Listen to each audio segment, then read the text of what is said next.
बिस्मिल्लाहिर्रहमानिर्रहीम। स्टूडेंट, आज का जो मेरा टॉपिक है sampling techniques and sampling distribution से रिलेटेड है। आज हम पढ़ेंगे कि एरर्स क्या होते हैं, एक्यूरेसी क्या होती है, प्रिसिशन क्या होती है, एरर और बाइस क्या होती है। अब स्टूडेंट, हमारे पास एरर्स अगर हम पढ़ते हैं, एरर्स पढ़ रहे हैं तो सबसे पहले हमें पता होना चाहिए व्हाट इज़ ट्रू वैल्यू। हमारे पास ट्रू वैल्यू क्या है, ये बहुत ही सिंपल टॉपिक है। आपको पता है कि ट्रू वैल्यू हमारे पास, अगर हम इजी अल्फाज में देखें तो ट्रू वैल्यू हमारे पास क्या होते हैं कि जो हमारे पास बिल्कुल एक्यूरेट सही आंसर होते हैं, जिसमें किसी किस्म का मिस्टेक्स नहीं होती हैं और जिसको हम बहुत ही केयर के साथ ईच एंड एवरी यूनिट को काउंट करते हुए जो एग्जैक्ट वैल्यू हमारे पास आती है, that is called the true value. हमारे पास क्या कहलाती है? True value. आप ट्रू वैल्यू को कैसे एक्सप्लेन कर सकते हो? आप कह सकते हो कि by true value we mean the value that would be obtained if no error were made in any way, obtaining the information और computing the characteristic of population. आप वैल्यू कैलकुलेट कर रहे हो, आप कंप्यूट कर रहे हो, ठीक है। And in the process of computing you have no error, ठीक है, नो एरर्स। और इसमें आपको क्या करना है? फुल केयर करनी है, नो चांस ऑफ मिसलीडिंग, यहाँ पर पास no chance of.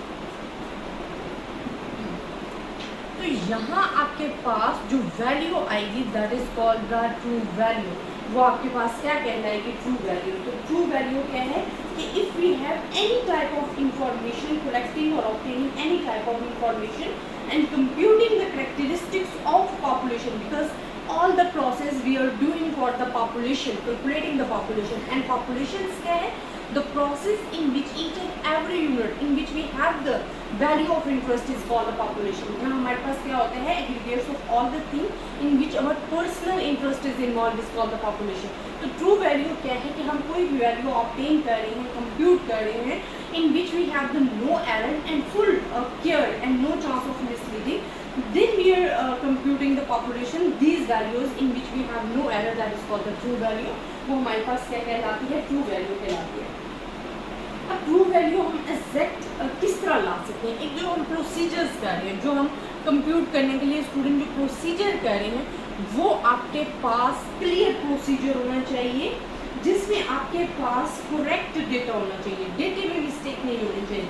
Then each and every unit involve होना चाहिए जो कि ऑल डेटा को कवर करे। अब पॉपुलेशन क्या थी स्टूडेंट? मैंने आपको बताया था कि जो ईच एंड एवरी यूनिट है, जो हमारे पास जिस एग्रीगेट्स में हम इंटरेस्ट रखते हैं, उसके ईच एंड एवरी यूनिट हमारे पास क्या कहलाएगा? पॉपुलेशन मिलेगा। फॉर एग्जांपल, अगर मैं कह रही हूँ कि मैंने कॉलेज की पॉपुलेशन लेनी है, तो each and every student is involve in the population, तो वो हमारे पास इसमें इन्वॉल्व होगा, पॉपुलेशन में इन्वॉल्व हो जाएगा। अब हमने ईच एंड एवरी यूनिट को कवर करना है, तो जब आप कवर करोगे तो वो हमारे पास पॉपुलेशन में आ जाएगा। इसी तरह आपके पास थोड़ा सा भी कहते हैं ना कि चांस ऑफ मिस्टेक नहीं होना चाहिए, नो मिस्टेक्स होनी चाहिए। And during the process data collection और एनालिसिस जो है वो आपने बहुत करेक्ट तरीके से करना है, तो that is called the true value. अब सेकेंड हम पोजीशन पे आ जाते हैं एक्यूरेसी। एक्यूरेसी हमारे पास क्या है?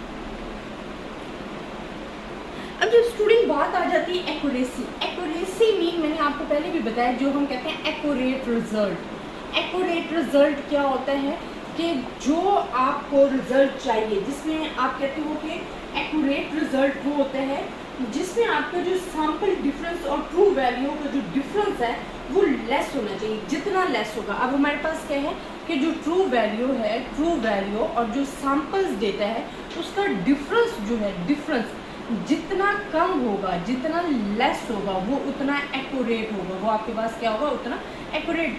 क्योंकि हमारे पास एक्यूरेसी बेसिकली है क्या? डिफरेंस क्या है? डिफरेंस क्या है कि इन दोनों में जो मिस्टेक्स की वजह से डिफरेंस आ रहा है, क्योंकि ट्रू वैल्यू हमें चाहिए और अगर हम सैम्पल डेटा से कलेक्ट कर रहे हैं तो उसके दरमियान जो डिफरेंस आ रहा है वो आप कोई ना कोई मिस्टेक कर रहे हो तो आ रहा है। तो जितनी मिस्टेक कम होंगी उतना डिफरेंस कम होगा, जितना डिफरेंस कम होगा उतनी आपकी वैल्यू जो है वो एक्यूरेट होगी। अब मैं इसी की डेफिनेशन आपको बता देती हूँ कि by accuracy we method the difference between the sample result and the true value. The smaller the difference the greater will be accuracy. Accuracy will be increased. अब एक्यूरेसी कैसे इंक्रीज होती है या हम उसको लेस किस तरह कर सकते हैं? तो हम उसको एक्यूरेसी इंक्रीज कैसे होगी कि हमारे पास ट्रू आंसर कैसे आएगा, ज़्यादा से ज़्यादा ट्रू आंसर कैसे आएगा? तो इंक्रीज एक्यूरेसी जो हमारे पास है वो इंक्रीज दो मेथड के साथ हो सकती है। फर्स्ट मेथड क्या है कि हम एलिमिनेट कर दें, ख़त्म कर दें किसको, टेक्निकल एरर। टेक्निकल एरर क्या होते हैं स्टूडेंट, कि जो आप मशीनरी यूज़ कर रहे हो उसमें किसी किस्म की आपके पास जो है मिस्टेक्स नहीं आते। और increasing the sample size increase करने से आपके पास क्या होता है, सैम्पल साइज जो आपके पास n गिवन होता है। स्टूडेंट मैं इसकी आपको एक एग्जांपल देती हूँ। फॉर एग्जांपल मैंने क्वेश्चन दिया है 10 स्टूडेंट्स को, उसमें से 8 स्टूडेंट का जो आंसर है वो सेम आ रहा है, 2 का सेम नहीं आ रहा। मैं मज़ीद 10 स्टूडेंट्स को आंसर दे दूँगी, फिर 9 का आ रहा है, 1 का नहीं सही आ रहा। तो जितना आंसर ट्रू आ रहा है मेरा उतना जो है मुझे लग रहा है कि ये आंसर ट्रू है, क्योंकि मेजॉरिटी स्टूडेंट्स का जो आंसर है वो यही आ रहा है। तो जितना सैम्पल साइज इंक्रीज करते जाएंगे उतना हमें यकीन होता जाएगा, बिलीव होता जाएगा कि दैट आंसर इज ट्रू, तो एक्यूरेसी इंक्रीज होती जाएगी। There are the two method हैं in which we can increase the accuracy. First is eliminate technical errors and second is the sample size. Third one आ जाता है precision. Precision क्या होता है स्टूडेंट, हम बात करते हैं कि how closely we can reproduce from a sample results which would be obtained if the sample senses were taken using the sample method of measurement। ये भी हमारे पास है कि हम ज़्यादा से ज़्यादा कोशिश करें कि जो हमारा आंसर है वो close to true value of population parameter है, उतना आंसर हमारे पास प्रीशियस होता जाएगा और वो हमारे पास कहलाता है प्रिसिशन। इसी तरह एरर क्या आ जाता है, एरर आपको पता है एस्टिमेटेड वैल्यू और true value of population parameter में जो डिफरेंस है, एस्टिमेटेड वैल्यू और true value of population parameter में जो डिफरेंस है that is called error. For example मैं आपको, जिस तरह मैंने ये एग्जांपल दी, इसलिए मैं आपको एग्जांपल देती हूँ कि हमारे पे एरर क्या है। मैंने कहा कि हमारे पास टोटल वेट जो आ रहा है वो आ रहा है 10.5, लेकिन हमने सैम्पल सेलेक्ट किया एस्टिमेटेड वैल्यू की, वो आ रहा है हमारे पास 10। तो दैट इज़ द डिफरेंस, 0.5 का जो डिफरेंट है that is called the error. तो हम कहीं ना कहीं मिस्टेक कर रहे हैं, वो टेक्निकल मिस्टेक्स हो सकती है, वो हमारे पास किसी किस्म की मिस्टेक्स हो जाती है, केयर हमने नहीं की, उस वजह से जो हमारे पास डिफरेंस आ रहा है that is called the error. इसी तरह नेक्स्ट हम करते हैं बाइज्ड। अच्छा, बाइज्ड क्या होता है कि expected value of true value population मतलब आपके पास जो एक्सपेक्टेड वैल्यू ऑफ पैरामीटर है और true value of population parameter, ये दोनों में डिफरेंस है। यहाँ हमारे पास ट्रू वैल्यू और जो हमारे पास true value of population parameter होता है उसमें डिफरेंस आप बता रहे हैं।